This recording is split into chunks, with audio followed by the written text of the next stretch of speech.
La misma agua hirviendo que ablanda una papa es el mismo agua que endurece un huevo, ¿cierto? El mismo fuego de una fogata en la madrugada que me brinda calor, que me trae confort cuando hay mucho frío, es el mismo fuego que me puede quemar y hacer daño si me acerco lo suficiente. El mismo virus que contiene una vacuna, ese mismo virus que compone la fórmula de esa vacuna y que cuando se me inyecta me ayuda a generar defensas, a que mi cuerpo produzca mecanismos y defensas para cuando el virus venga en mayor cantidad y ataque mi sistema pueda responder en defensa a ese virus. Entonces podemos ver con estos ejemplos, y seguramente hay más, cómo la misma cosa, la misma sustancia, la misma materia puede tener un efecto positivo y al mismo tiempo un efecto negativo según la circunstancia, según la audiencia. Algo similar, iglesia, pasa con el mensaje de salvación que Dios ofrece por medio del evangelio de su Hijo. Puede ser que este mensaje para cierta audiencia de personas sea el mensaje más hermoso que alguna vez hayan escuchado en sus vidas. Puede ser que sea el mensaje que les trae vida, paz, consuelo, reconciliación con Dios. Puede ser el mensaje que remueva amarguras, frustraciones, desilusiones, dolor. Pero también puede ser el mensaje que se convierta en el tormento de una persona. Que se convierta en el mensaje que le puede traer maldición, incomodidad, sufrimiento a su vida. Eso también hace el mensaje de la salvación que Dios ofrece por medio del evangelio de su Hijo. Y en nuestro texto esta mañana vamos a ver precisamente eso. Cómo dos audiencias de personas responden de manera muy distinta al mismo mensaje. Donde para una de ellas el mensaje es vida, pero para la otra es tormento. El título de mi sermón, y lo tienen en la pantalla, es este: dos audiencias, mismo mensaje, frutos distintos. Dos audiencias, mismo mensaje, frutos distintos. Así que vamos a leer versículos 1 al 9 de Hechos 17 para ver lo que pasa, cómo es que responde la primera audiencia de la que estamos hablando. La iglesia la audiencia de los de Tesalónica, estos tesalonicenses de los que habla el texto. Así que pon nuevamente tus ojos en la palabra de Dios si tienes una Biblia contigo. Versículo 1, capítulo 17 del libro de Hechos, dice: después de pasar por Anfípolis y Apolonia, llegaron a Tesalónica, donde había una sinagoga de los judíos, y Pablo, según su costumbre, fue a ellos. Y por 3 días de reposo discutió con ellos basándose en las Escrituras, explicando y presentando evidencia de que era necesario que el Cristo padeciera y resucitara de entre los muertos, y diciendo: este Jesús, a quien yo os anuncio, es el Cristo. Algunos de ellos creyeron y se unieron a Pablo y a Silas juntamente con una gran multitud de griegos temerosos de Dios y muchas de las mujeres piadosas. Pero los judíos, llenos de envidia, llevaron a algunos hombres malvados de la plaza pública. Organizaron una turba y alborotaron la ciudad, y asaltando la casa de Jasón, procuraban sacarlos al pueblo. Al no encontrarlos, arrastraron a Jasón y a algunos de los hermanos ante las autoridades de la ciudad, gritando: esos que han trastornado al mundo han venido acá también, y Jasón los ha recibido. Y todos ellos actúan contra los decretos del César, diciendo que hay otro rey, Jesús, Y alborotaron a la multitud y a las autoridades de la ciudad que oían esto. Pero después de recibir una fianza de Jasón y de los otros, lo soltaron.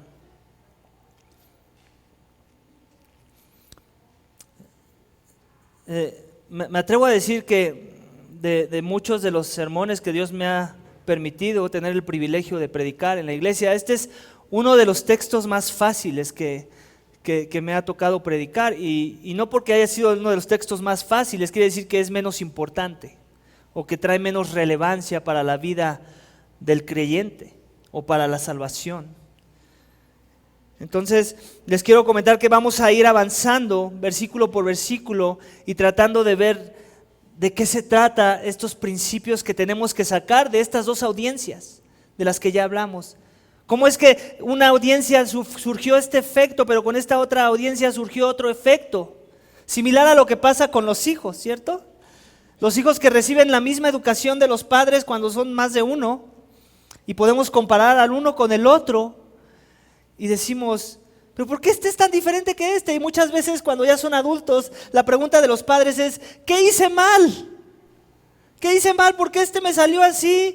Y es muy acomodadito, muy bonito, y este me salió así, todo un gendarme, un monstruo. Llega a pasar, ¿cierto? La oveja blanca y la oveja negra de la familia. Y los padres se preguntan y se frustran, ¿pero qué hice diferente? Yo recuerdo haber seguido los mismos pasos. Aún, incluso a veces es cuando es el menor el que se desvía o se ve más como la oveja negra de la familia.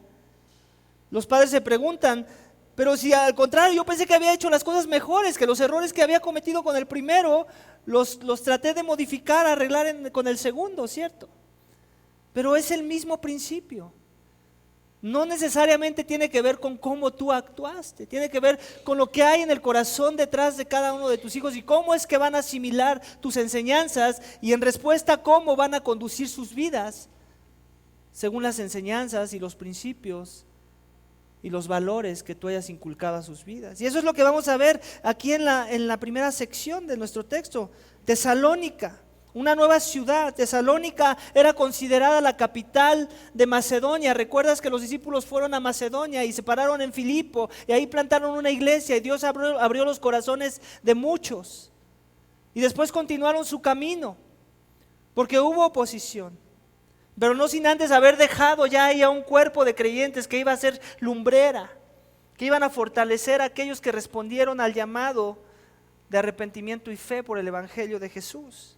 Y después ahora se encuentran en esta nueva etapa de su segundo viaje misionero en la región de Tesalónica, esta ciudad principal de Macedonia. Y dice esto, que en versículo 1, después de pasar por Anfípolis y Apolonia, llegaron a Tesalónica, donde había una sinagoga de los judíos. Esto es importante recalcar. Pablo, aunque el Espíritu Santo obraba a través de él, aunque la palabra siempre era fiel, y él siempre era fiel a la predicación de la palabra, también tenía una estrategia humana de cómo comenzar sus misiones. Y recordamos que la semana pasada él tuvo que buscar un centro de reunión donde hubiera oración. ¿Por qué? Porque la ciudad que visitó en ese contexto no tenía una sinagoga, pero aquí fue diferente, aquí sí había una sinagoga. Entonces esa iba a ser su prioridad, ir al lugar de reunión en donde la gente ya se sentía de por sí espiritual, en la que seguramente iba a tener un acceso más fácil de poder hablar de cosas espirituales. Y esa es su agenda, su estrategia evangelística, ir a las sinagogas. Entonces es importante que como cristianos también nosotros aprendamos a diseñar nuestra estrategia y también aprendamos a ser flexibles y a no querer siempre implementar nuestra estrategia y frustrarnos cuando no se presenten los contextos en los que podemos ser hábiles en compartir el evangelio. Así que Pablo fue flexible, la semana pasada lo vimos, fue a un lugar donde había una reunión de oración. Y ahora vemos que sigue su metodología estratégica de ir a donde hay una sinagoga, donde hay muchos religiosos judíos. Y no importa que él era el apóstol para los gentiles, él siempre tenía un corazón para los suyos. Y lo podemos ver también revelado en el libro de Romanos. Cómo es que él estaba dispuesto a considerarse aún maldito con tal de alcanzar las almas de los que eran de sangre israelí. Así que podemos ver eso. Tenía una estrategia y luego versículos 2 dice, y Pablo según su costumbre fue a ellos y por 3 días de reposo discutió con ellos basándose en las Escrituras. Recordemos que los días de reposo eran los sábados. Entonces puedes hablar de que por lo menos por 3 semanas, estuvo esperando él 3 semanas en esa sinagoga a que llegara el día de la reunión de los judíos por su tradición, para poder él interactuar en temas espirituales. Él ocupaba y aprovechaba esos momentos. Y seguramente, tal vez aquí no nos lo dice, como lo vimos en el otro pasaje, donde se presentó en una sinagoga y le dijeron, hey hermanos, ¿qué tienen para compartir hoy? Seguramente pudo haber pasado algo así, no lo sabemos. No sabemos si simplemente lo quisieron confrontar porque ya sabían quién era, que es lo más seguro por lo que vamos a leer más adelante. Pero sin importar cuál haya sido el punto de encuentro, esa conexión que le permitió abrir su boca para proclamar las verdades de Dios, él aprovechó esa oportunidad. Y no 1, sino 2 ni 3 semanas, de lo que habla de qué, de su perseverancia. Él perseveraba. Él sabía que tenía una meta, una misión, y hasta no ver completada su misión, no iba a ser retirada. Era paciente. El Dios que le tuvo mucha paciencia para aún permitirlo atrapar cristianos y después revelarse a su persona y ser uno de ellos, es el mismo Dios que él estaba reflejando en sus misiones, con paciencia, con humildad. Así que podemos ver en versículo 3 dice, explicando y presentando evidencias de que era necesario que el Cristo padeciera y resucitara de entre los muertos, y diciendo, este Jesús a quien yo os anuncio es el Cristo. Entonces, cabe señalar esto, que en su encuentro con estos judíos de esa sinagoga, había una discusión. Pero tenemos que tomar nota de qué tipo de discusión había. No era una discusión de preferencias, de formas, de cuál es mi comodidad aquí y cómo mi comodidad te afecta a ti. Todo está centrado en la palabra, dice en versículo 2, basándose en las Escrituras. Entonces, ¿es malo discutir con las personas? ¿Es de mal testimonio? No necesariamente, siempre y cuando tu fundamento sean las Escrituras. ¿Es malo discutir con las personas cuando tu fundamento son tus preferencias, tus tradiciones, tus costumbres? Sí, es muy malo. Entonces, tengamos cuidado con poner líneas blanco y negro. Ya estás discutiendo, eso ya no glorifica a Dios. Tengamos mucho cuidado, porque el mismo texto bíblico nos presenta escenarios en donde hay una discusión, en donde Pablo está defendiendo una postura que no es ni siquiera suya, sino de las Escrituras. Él no se está defendiendo a sí mismo o a sus devociones o su pasión por el Evangelio. Él está defendiendo la palabra de Dios, la pasión de Dios por alcanzar las almas con el Evangelio. Entonces, ¿eso habla de qué? De un aspecto, de un principio que tenemos que adoptar aquí. Entrenémonos en las Escrituras. Porque ¿sabes qué va a pasar cuando en tu celo por Dios quieras contender por la fe con una persona y no estás entrenado con las Escrituras? Lo más seguro es que vas a caer en el error de discutir, pero no de una forma sana y que Dios vería bien, sino van a ser tus preferencias, tus tradiciones, tus costumbres, tu parecer, tu experiencia. Queremos que sea toda nuestra discusión, sí en humildad, sí en mansedumbre, sí en amor, sí con mucha paciencia como Pablo, pero siempre centrada en la Escritura. Y cuando digo centrada en la Escritura, tengamos cuidado, porque eso también ya se ha torcido y transgiversado. Hay personas que eso les gusta hacer, sacar bonches de Escritura y te los avientan a la mesa y ahora quieren que tú hagas sentido de lo que ellos creen basado en los versículos que ya formaron su teología, que no necesariamente es una teología bíblica. Eso no necesariamente es lo que nos está exhortando o animando el ejemplo de Pablo. Tiene que ser un entendimiento cristocéntrico de la Escritura. Y lo podemos ver en versículo 3, explicando y presentando evidencia de que era necesario que ¿qué? que el Cristo padeciera y resucitara de entre los muertos, y diciendo: este Jesús a quien yo os anuncio es el Cristo. ¿Qué tal? ¿Se dan cuenta? Muchas veces nos perdemos en nuestra teología moralista, en donde queremos acorralar a las personas con reglas morales que tienen que cumplir para verse limpios delante de Dios, y entonces sí puedan ser aceptos delante de Dios. Pablo no hacía eso. Pablo no desperdiciaba aún ni una discusión para hablar de moralidad. Porque no importa si eres judío o gentil, tú ya te formaste una cierta moralidad. Tal vez inculcada en tu casa, tal vez te la inculcó la escuela, tal vez te la inculcó el entorno y las personas con las que te rodeas. Tú ya hiciste tu definición de lo que es bueno y lo que es malo, y al final del día, ¿qué importa de dónde vino tu moralidad si no vino centrada de la palabra de Dios? Y últimamente no era la moralidad lo que más le preocupaba a Pablo, porque no es la moralidad lo que más le preocupa a Dios. Es la falta de moralidad lo que le preocupa a Dios. Y por eso la necesidad de un Cristo. Porque tú y yo no pudimos ser lo suficientemente morales como para ganar el favor de Dios. De hecho, tú y yo somos lo contrario de moralidad. No importa si llevas un año en el cristianismo, una semana en el cristianismo, 20 años en el cristianismo, o estás explorando la posibilidad de hacerte cristiano. Tú eres inmoral por naturaleza. Y por eso tu necesidad de un Cristo. Y por eso la necesidad de una predicación cristocéntrica. Porque si hay un aspecto de tu moralidad que te puede justificar delante de los ojos de Dios, entonces podemos decir que si nos ejercitamos suficientemente en el tema de la moralidad, entonces ¿para qué Cristo? ¿Para qué la necesidad de un rey crucificado en una cruz?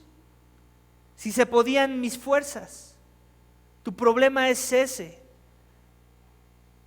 que no puedes en tus fuerzas. Que en pecado te concebió tu madre, que como consecuencia tu inclinación fue al pecado, y que esa inclinación te sentó en un trono que no te pertenece, el trono de un rey que te creó para su gloria.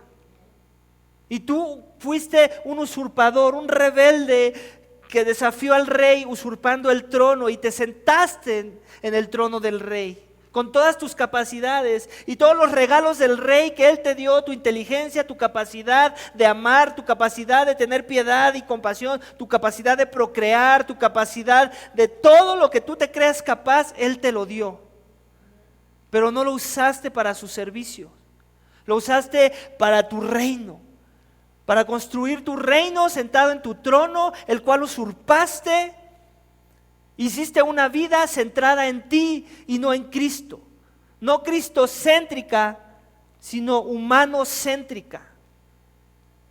No centrado ni siquiera en los hombres, en el bien común, sino centrado en tu bien. Y muchas veces disfrazaste que estabas viendo el bien por los demás, cuando en realidad estabas buscando lo tuyo.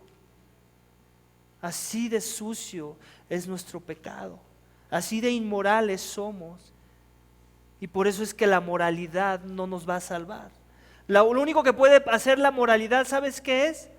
Es mantenerte fuera de las rejas, de no pasar 50 años en prisión o en un calabozo, según tu contexto del país y cómo castiguen a los delincuentes. Pero del infierno nunca te va a salvar la moralidad. Y esa es su más grande preocupación de Pablo, y es por eso que él se enfoca en sus discusiones y está dispuesto a pasar 3 semanas con personas que seguramente lo ofendían en el proceso de la discusión, se burlaban de él, porque quería que ellos entendieran que la ley no se trata de uno verse bien, o moral, o religioso, o bueno, sino de que Cristo se vea bien. Y así que les presentó, no dice el texto que usó, seguramente usó todo su Antiguo Testamento, porque para entonces el Nuevo Testamento todavía no ha sido inspirado, y les fue mostrando a Cristo. Similar a lo que dice Jesús en Juan, en el Evangelio de Juan 5:19 o 39, es uno de esos dos, donde dice que les dice a los judíos: ustedes creen, ustedes miran las escrituras y las escudriñan porque creen que en ellas hay vida eterna. Y después les dice: pero son las mismas escrituras que dan testimonio de mí. Como dicen, ustedes buscan la religiosidad en esos textos bíblicos para verse bonitos y no entienden que no se pueden ver lo suficientemente bonitos, que necesitan venir a mí para verse no bonitos, sino aceptos. No religiosos, sino vivos, porque están muertos. Entonces te das cuenta de la importancia de escudriñar las escrituras, de entender las escrituras, de predicar un evangelio cristocéntrico y no moralista. Un evangelio centrado en el Mesías, en el Salvador, en el que es Rey. Aquí dice que este Jesús, a quien yo os anuncio, es el Cristo, el Mesías, el ungido de Dios. El que ellos estaban esperando y por el cual erigieron ese templo, esa sinagoga. Para supuestamente aprender y ser más hábiles en reconocer al Mesías. ¿Y qué hicieron? Fallaron. Pablo le está diciendo: ya llegó, ya está aquí. Y esas son las buenas nuevas. Ese es el evangelio, que es ese Jesús, el que fue clavado en la cruz. Así que por el texto siguiente y por lo que ellos mostraron, sus frutos de discusión, podemos ver que a ellos les hacía falta mucha humildad. Les hacía falta tanta humildad que en el único momento en el que se procuraban tratar de debatir, y no porque quisieran aprender, eran los sábados. Y el contraste que vamos a ver de la siguiente audiencia es que no solamente eran los sábados cuando se reunían con Pablo y no para discutir. Entonces, esta audiencia le faltó humildad. ¿Y qué es lo que pasa cuando nos falta humildad?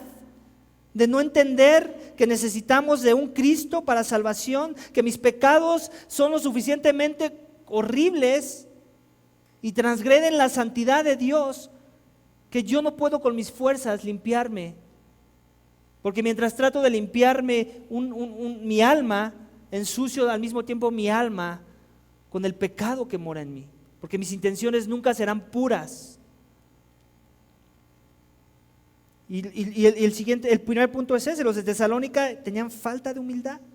¿Por qué? Porque no reconocían el evangelio, porque no querían entender el evangelio que el apóstol de Jesucristo traía para ellos, y no querían arrepentirse de sus pecados y poner su esperanza en el Cristo, en el Mesías, en el Dios hecho hombre, que vino a cargar su transgresión y llevar sus pecados para reconciliarlos con Dios y darles vida eterna y justificación con Dios. Ellos no quisieron a ese Mesías, de forma que en el versículo 4 nos dice que solo algunos de ellos creyeron y se unieron a Pablo y a Silas juntamente con una gran multitud de griegos temerosos de Dios y de muchas de las mujeres principales. ¿Te das cuenta? Cuando no hay humildad en el corazón de una persona, cuando el fuego del evangelio llega al corazón de los hombres en el poder del Santo Espíritu de Dios, y ese corazón es duro y falto de humildad, todo esto que acabo de platicarte hoy se convierte en locura. Locura que me lleva a la incredulidad. Solo algunos creyeron, refiriéndose a los judíos. Ahí se está refiriendo a la audiencia judía. Pero a pesar de ello, aunque solo algunos creyeron, se unieron a Pablo muchos, una gran multitud de griegos, o sea, de gentiles, de gente para la cual no se había escrito el Antiguo Testamento de buenas a primeras, de los pueblos que no habían sido elegidos como una muestra del amor de Dios hacia un pueblo. Y no solo eso, dice que mujeres principales. ¿Te das cuenta? Vamos a ver también ese énfasis en nuestra porción del texto. Las mujeres no solo se convierten en un tema central cuando Cristo resucita, son las primeras que son testigas de la resurrección, sino que siguen siendo un tema central e importante, una pieza elemental en las misiones de la iglesia. Muchas mujeres creyeron. Griegos temerosos, religiosos, que tal vez estaban escudriñando la verdad del judaísmo, tal vez estaban escudriñando al Dios unitario del judaísmo, tal vez estaban tratando de escudriñar las escrituras lo suficiente para humillarse y reconocer cuando alguien les explicaba la verdad y humillarse a la verdad. ¿Ese eres tú? ¿Estás aquí porque hay algún interés hacia ese sentir? Si aún no has confiado en Él. ¿O todo esto suena a locura? Todo esto suena a gente que debería de estar metida ahorita en un manicomio. Si ese eres tú, no eres muy diferente a los judíos en versículo 5. Dice, pero los judíos, llenos de envidia, llevaron a algunos hombres malvados de la plaza pública y organizaron una turba y alborotaron la ciudad y asaltando la casa de Jasón procuraban sacarlos al pueblo. Eso es lo que sucede cuando este mensaje llega a nuestros corazones y lejos de calentar nuestros corazones, lejos de derretir nuestros corazones, nos buscamos todo tipo de excusa para suprimir con injusticia la verdad. En el caso de estos judíos era envidia. ¿Envidia de qué? De que iban a perder la influencia. Eran los amos de esa sinagoga. Seguramente eran los que eran vanagloriados por los hombres por ser muy sabios en su entendimiento de la Torá.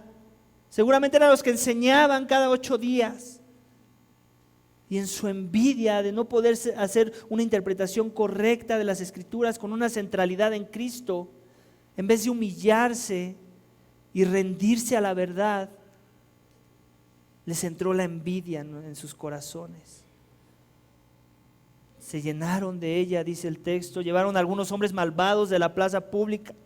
Similar a lo que pasa cuando hay algún plantón en el centro histórico, que hay alguna manifestación que tiene propósitos dignos y que quiere ser desacreditada por el gobierno y entonces infiltra personas que manchan esa manifestación.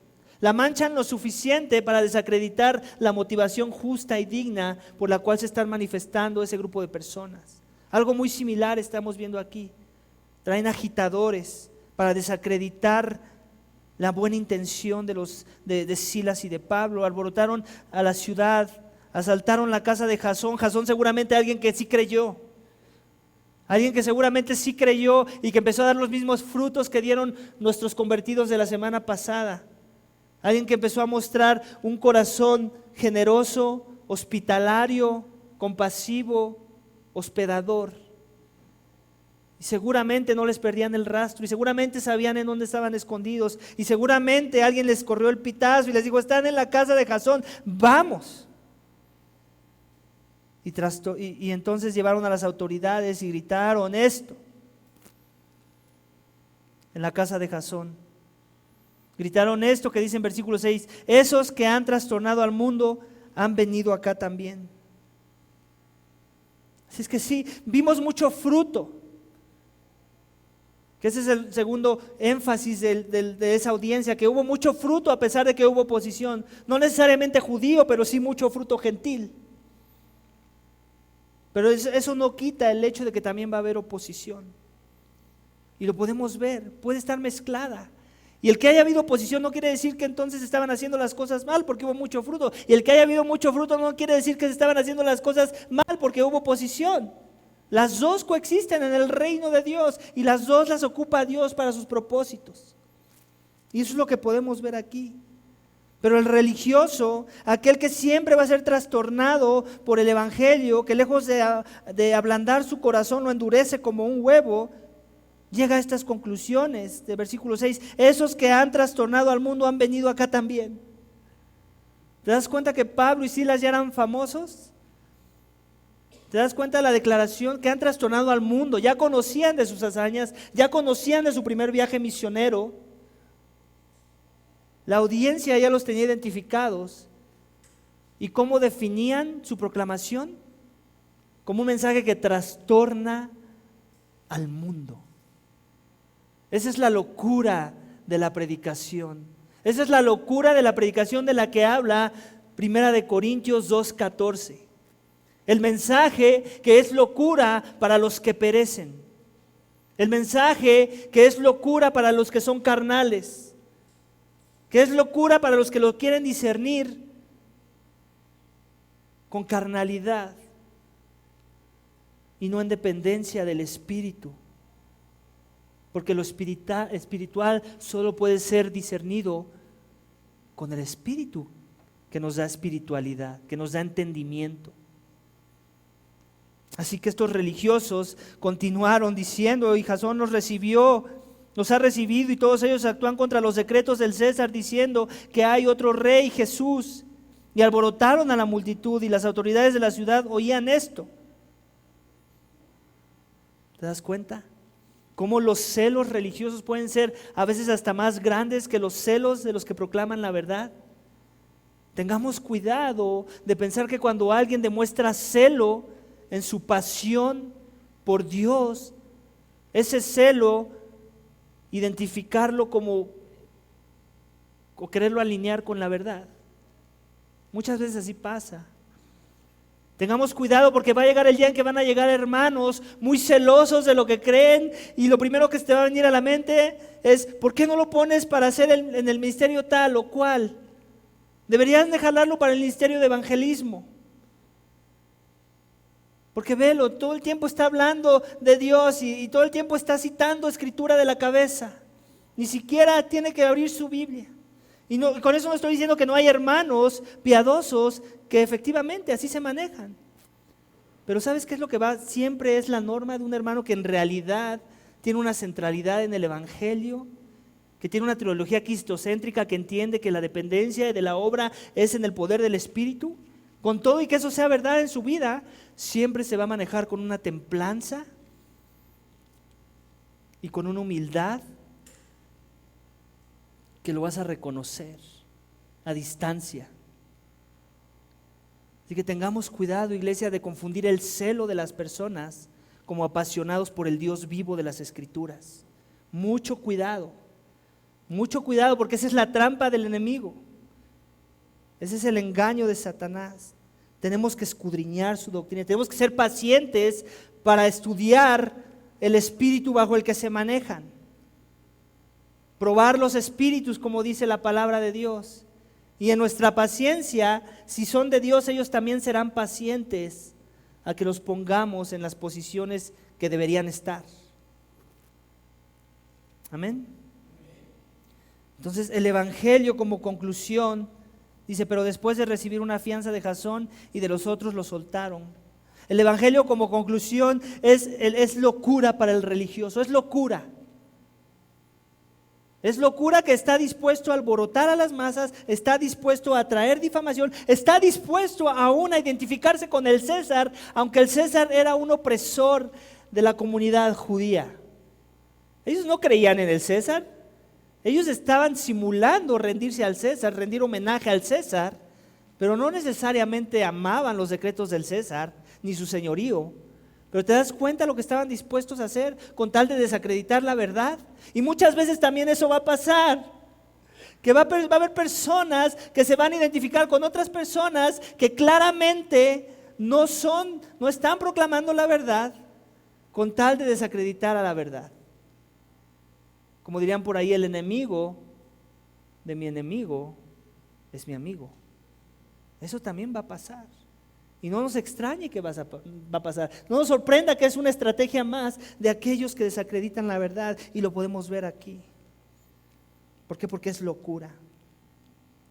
Vamos a leer la siguiente sección para ver a la segunda comunidad, a la segunda audiencia, aquellos de Berea, que dice versículo 10: enseguida los hombres enviaron de noche a Pablo y a Silas a Berea, los cuales al llegar fueron a la sinagoga de los judíos. Estos eran más nobles que los de Tesalónica, pues recibieron la palabra con toda solicitud, escudriñando diariamente las Escrituras para ver si estas cosas eran así. Por eso muchos de ellos creyeron, así como también un buen número de griegos, hombres y mujeres de distinción. Pero cuando los judíos de Tesalónica supieron que la palabra de Dios había sido proclamada por Pablo también en Berea, fueron también allá para agitar y alborotar a las multitudes. Entonces los hermanos inmediatamente enviaron a Pablo para que fuera hasta el mar, pero Silas y Timoteo se quedaron allí. Los que conducían a Pablo los llevaron hasta Atenas, y después de recibir órdenes de que Silas y Timoteo se unieran a él lo más pronto posible, partieron. Aquí está nuestra otra audiencia. Cómo el mismo mensaje va a obrar de diferente forma en otra audiencia. También una audiencia judía, pero en otra región, en Berea. Y lo mismo que hizo Pablo con su estrategia misionera lo vuelve a repetir aquí. Dice en versículo 10, enseguida los hermanos enviaron de noche a Pablo y a Silas a Berea. ¿Y qué fue lo primero que hicieron? Los cuales al llegar fueron a la sinagoga de los judíos. Otra vez, siguiendo el plan estratégico de cómo hacer misiones cuando se encontraban en una sinagoga, un centro espiritual, vamos a ponerlo en esas palabras. Estos eran más nobles, dice, que los de Tesalónica. Una mejor interpretación de más nobleza era que eran más abiertos de mente. Similar a lo que pasó a los discípulos de Jesús antes de que ascendiera. Que Jesús les abrió su mente, ¿para qué? Para entender las Escrituras. A eso se refiere el texto. Que eran más abiertos de mente, más enseñables, más humildes, los cuales al llegar, dice, estos eran más nobles que los de Tesalónica, pues recibieron la palabra como con toda solicitud, escudriñando diariamente las Escrituras para ver si estas cosas eran así. ¿Te das cuenta? No esperaron a que llegara el siguiente sábado para ver qué Pablo más tenía que decir. En el momento en el que fueron confrontados con una predicación, una proclamación de la verdad cristocéntrica, eso cautivó sus corazones. Esa palabra de verdad, lejos de endurecer el corazón como un huevo, lo derritió como una papa. ¿Que provocó qué? Escudriñamiento, interés. Una actitud de humildad, de querer ser enseñables, una muestra de humildad, como dice el primer aspecto bajo mi segundo punto. Eso siempre va a suceder cuando la semilla del evangelio ha caído en tierra fértil. Vas a ver sed, no de cada 8 días, sino diaria, de querer escudriñar. Y también hay humildad de no quedarte con lo que la persona te haya dicho, sino en ir y autenticar que esas verdades que se me proclamaron verdaderamente han sido reveladas en la palabra de Dios. En eso también hay humildad. Seamos más, iglesia, como los de Berea. Qué hermoso que se pudiera decir de la vertical eso. Que si Dios quisiera escribir un capítulo más de una iglesia de nuestros días, pudiera escoger a la iglesia vertical y dijera precisamente esas palabras. Eran nobles. Eran humildes, enseñables, lo suficientemente abiertos de mente como para autenticar que lo que se está proclamando, que es cristocéntrico, que es bíblico, que es verdad, ellos iban y escudriñaban y profundizaban en esa enseñanza. Que iba a provocar 2 cosas, por un lado, una, fortalecer sus convicciones de que su fe estaba fundamentada en la verdad, pero al mismo tiempo iba a provocar ¿qué? Que tuvieran un celo por la verdad, una proclamación que viene del corazón cuando hay una convicción genuina. En algún momento Israel me platicó que en la cafetería llegaba alguien que quería defender a López Obrador como si fuera el Mesías de México. Y tenía argumentos de López Obrador y conocía muchas facetas de la vida de López Obrador. ¿Qué era lo que hacía que él fuera tan enjundioso como para que López Obrador lo vendiera en un sentir como si fuera el Mesías de México? Era su conocimiento de lo que él tenía. Tal vez su conocimiento estaba mal fundamentado, o el autor en el que había puesto su esperanza es el erróneo, no es el Mesías del mundo.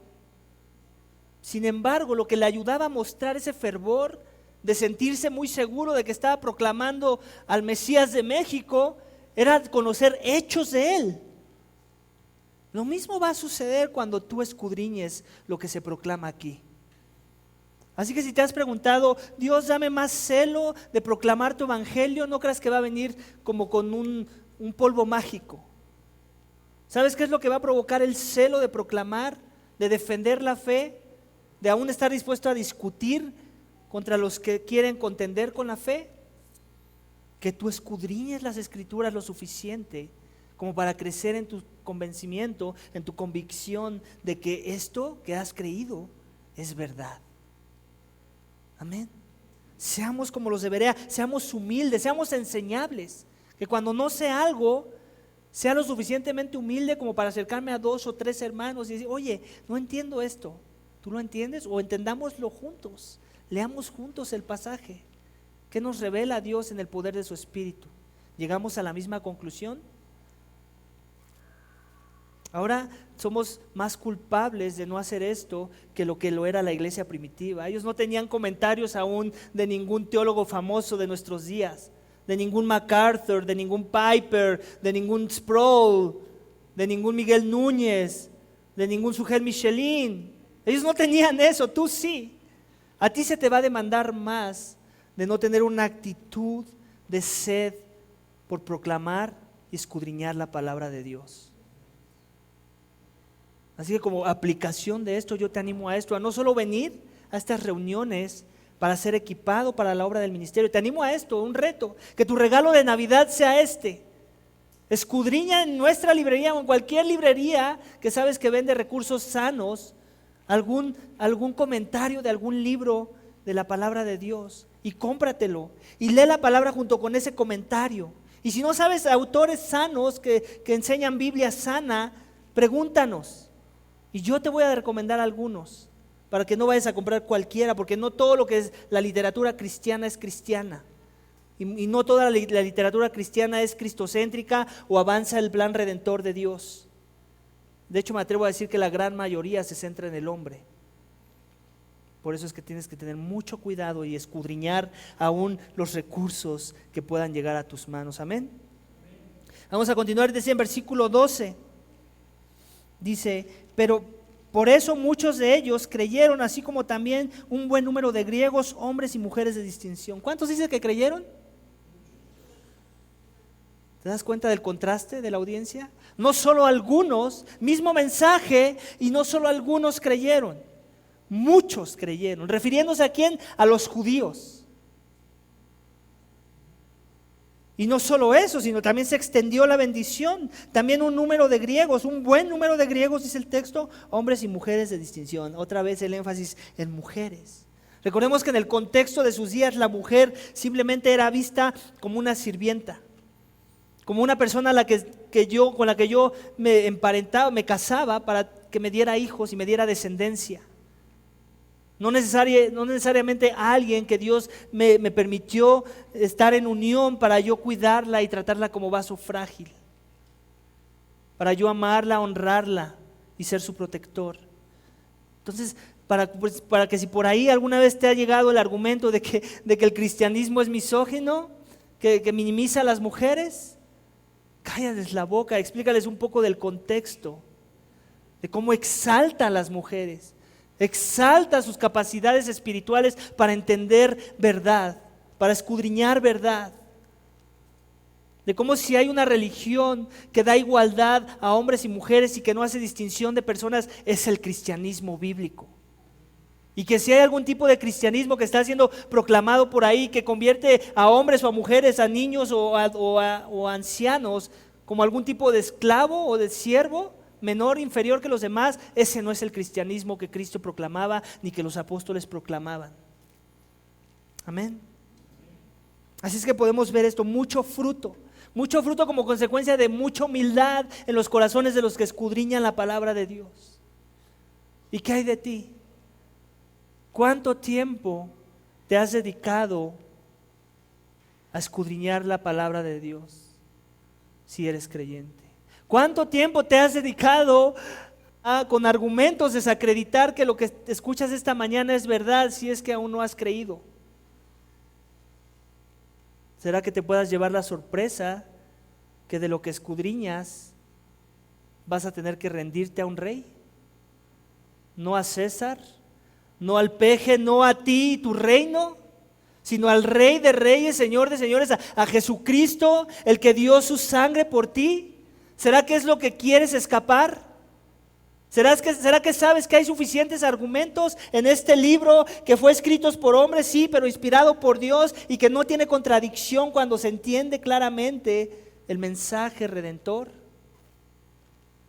Yo te reto a que si ese eres tú esta mañana, que escudriñes, que te humilles, que seas como los de Berea y que estés dispuesto en humildad a pedir ayuda a ser enseñable, como lo fue el eunuco etíope de capítulos pasados, que leía un capítulo de Isaías, muy similar a lo que seguramente estaba predicando Pablo aquí, de un siervo sufriente que tenía que sufrir y que tenía que morir y que tenía que resucitar.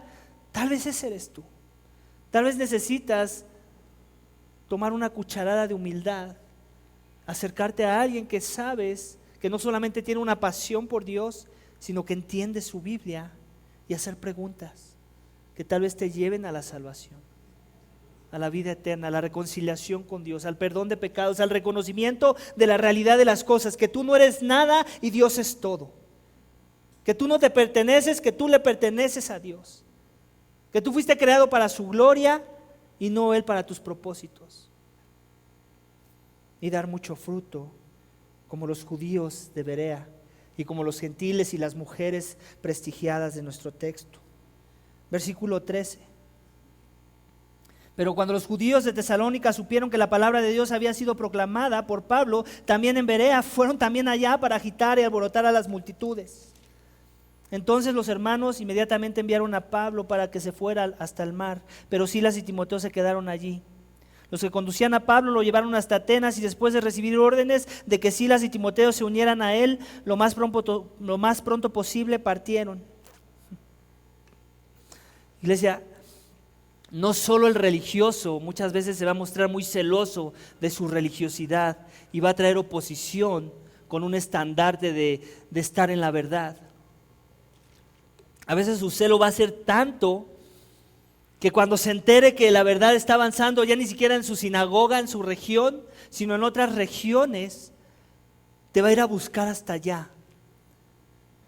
Y con una bandera de piedad, con una apariencia de piedad, va a hacer lo mismo que ya hizo alguna vez: agitar a las masas, tratar de convencer a algunos de que la verdad no es la verdad, tratar de suprimir con injusticia la verdad, tratar de dar argumentos fundamentados y huecos en el hombre que no respaldan la verdad, que no niegan la verdad, pero que en sus mentes así es. El religioso suprime el evangelio, como lo vemos aquí. Y ahí podemos ver otra vez la insistencia de los celos. Otra vez, cuidado con confundir celo con piedad. Este es otro ejemplo.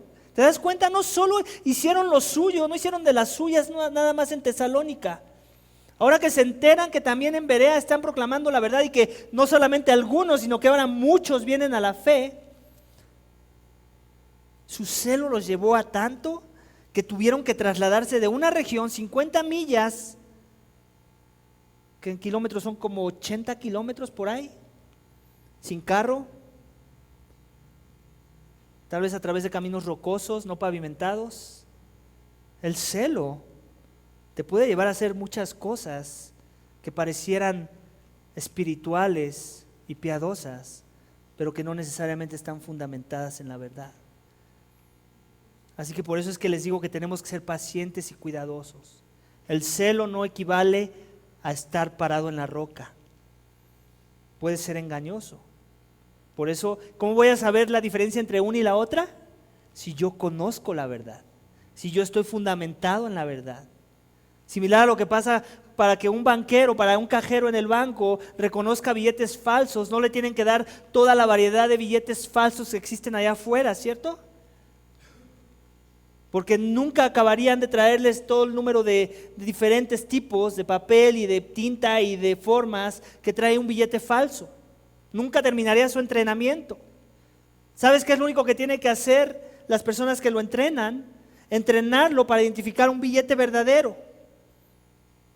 Y una vez que esa persona entiende la textura, los códigos y formas que tiene que tener ese billete, entonces no importa qué cantidad de billetes falsos caigan en las manos de ese cajero, él va a saber rechazar, identificar aquellos que no tienen valor porque son falsos.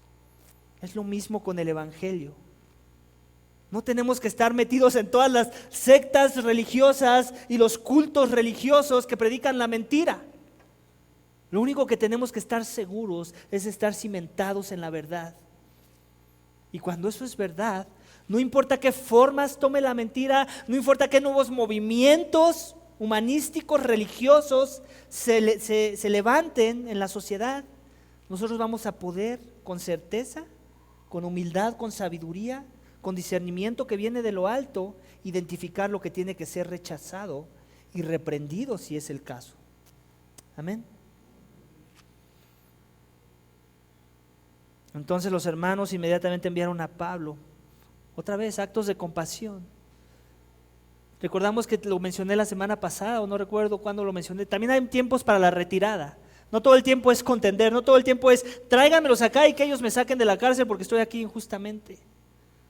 También hay tiempos de ya se hizo la misión, ya Dios obró, ya esperanzados en que Dios va a continuar su obra, porque el que inicia la buena obra la va a terminar hasta el día de Jesucristo, es Él. La obra es de Él, no mía. Los conversos son de Dios, no míos. Mi único trabajo es plantar la semilla, discipular, que fue lo que hicieron también ellos. El blanco número 1 era Pablo, entonces no vieron necesario que Timoteo y Silas se fueran. Más bien, ¿por qué no se quedan ustedes a fortalecer esta nueva comunidad de creyentes, a cimentarlos en sus convicciones del evangelio, de la predicación cristocéntrica, de la proclamación de la verdad fundamentada en una teología cristocéntrica y bíblica? Y ya cuando vean que se defiende esa comunidad, vénganse para acá, continuemos nuestras misiones. Eso es lo que hacía Pablo y eso es lo que nos deja ver el texto. Timoteo y Silas se quedaron allí, dice versículo 14. Y Pablo se fue a otra región, llevado por los hermanos, lo cual vamos a ver la siguiente semana. Así que, iglesia, ¿qué es lo que está provocando el evangelio en tu corazón? ¿Qué es lo que está provocando tú, si aún no eres creyente, si aún no has rendido tu vida a Jesús? Esta mañana el mensaje que se te ha predicado sin titubeos, sin rodeos, estas verdades de lo que la palabra de Dios dice sobre tu alma y tu necesidad de venir al Cristo, al Mesías, al Salvador del mundo, al que tal vez no va a arreglar todos tus problemas, pero va a arreglar tu más grande problema, el que va a hacer que escapes la ira venidera, el juicio de Dios, al que te va a dar reconciliación con Dios, al que va a cambiar tu corazón de piedra por uno de carne, al que te va a dar un espíritu nuevo, no un espíritu de contienda, sino un espíritu de mansedumbre, de humildad, de amor, de sumisión, de perdón. Ese es al Cristo que te estoy invitando esta mañana. Este es el Cristo que deberías estar proclamando tú si eres creyente y que sabes que es la única escapatoria y el verdadero Mesías. La más grande necesidad de la humanidad y de los hombres y de nuestro México. Vamos a orar, iglesia, para que Dios nos dé esa gracia, para que ese Dios, ese Cristo que se nos presentó, derrita tanto nuestros corazones, ese mensaje siga moldeando tanto nuestros corazones a la imagen de Cristo, que estemos dispuestos aún a sacrificar nuestras propias vidas para alcanzar a otros como Pablo lo hacía. Amén. Vamos a orar. Padre, te damos gracias por tu palabra, gracias por este tiempo de bendición con mis hermanos y hermanas, gracias por las visitas, gracias por sus vidas, porque son almas preciosas para ti, Señor, que están aquí no por coincidencia, no porque se les antojó a ellos, porque aún tú eres soberano de las decisiones que nosotros tengamos. No porque creyeron que era bueno pasar un tiempo religioso en un lugar donde se habla de religión y de espiritualidad. Oh Padre, yo te ruego que el Evangelio, ese mismo mensaje que ha tocado los corazones de muchos esta mañana, siga tocando corazones hoy. Y que aquellos que no han doblado su rodilla al Rey, que siguen sentados usurpando tu trono, Padre, humíllalos, muéstrales su necesidad, dales una cucharada de humildad, derrite sus corazones con el amor de tu Hijo, como Él se clavó en esa cruz, como Él mismo se entregó para ser entregado como un delincuente, tratado como un delincuente, vituperado, siendo el más justo y el más inocente, que cargó toda nuestra transgresión, todo nuestro pecado, para que nosotros pudiéramos venir a paz, a justicia, a reconciliación contigo y con tu reino, con el Rey, con el que es digno de toda gloria, con el que está sentado en el trono y es digno de toda nuestra adoración y devoción. Ayúdanos, Señor, ayúdanos a proclamar ese mensaje como iglesia y ayúdalo a todos aquí presentes que tal vez llegan profesando años en el cristianismo, pero nunca han tenido tiempos con Cristo, que tal vez hablan mucho de Jesús, pero no están con Jesús. También sigue moldeando los corazones de aquellos que sí son, que sus corazones han sido derretidos por la llama del Evangelio, por el Espíritu que quebranta corazones. Y ayúdanos a proclamar este mensaje que sea con la centralidad del Evangelio de Cristo y no nuestra moralidad, no nuestra religiosidad o tradiciones o costumbres. Ayúdanos, Señor. Trae vida a los corazones. Sigue tú tomando el dominio y el señorío de nuestro ser. Te lo pedimos en el nombre de Cristo Jesús. Amén.